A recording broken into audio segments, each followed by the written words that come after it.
Ой. Бүгүн давалыңыз кандай? Ошол боюнча жалпы ден соолугуңуз боюнча иш боюнча жабык келип билесизби?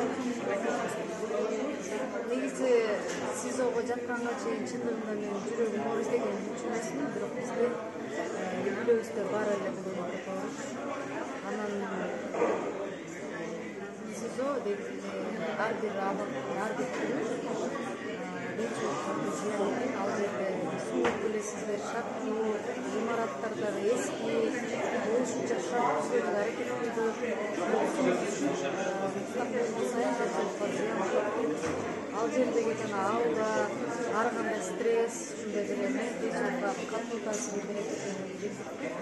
Ошо анын өзүнүн жакшы, мындай бүгүн дагы кармоо боюнча ошо башкаруу чарасы каралып жатат. Эгерде СИЗО кайра жиберилет же үйгө калтырабы белгисиз деплотация. Негизи билесиздер, билүүбүз жок. Негизи үй камагына деле чыгарган мыйзамсыз. Негизи биз акталышыбыз керек. Козголгон кылмыштын баардыгы туура эмес.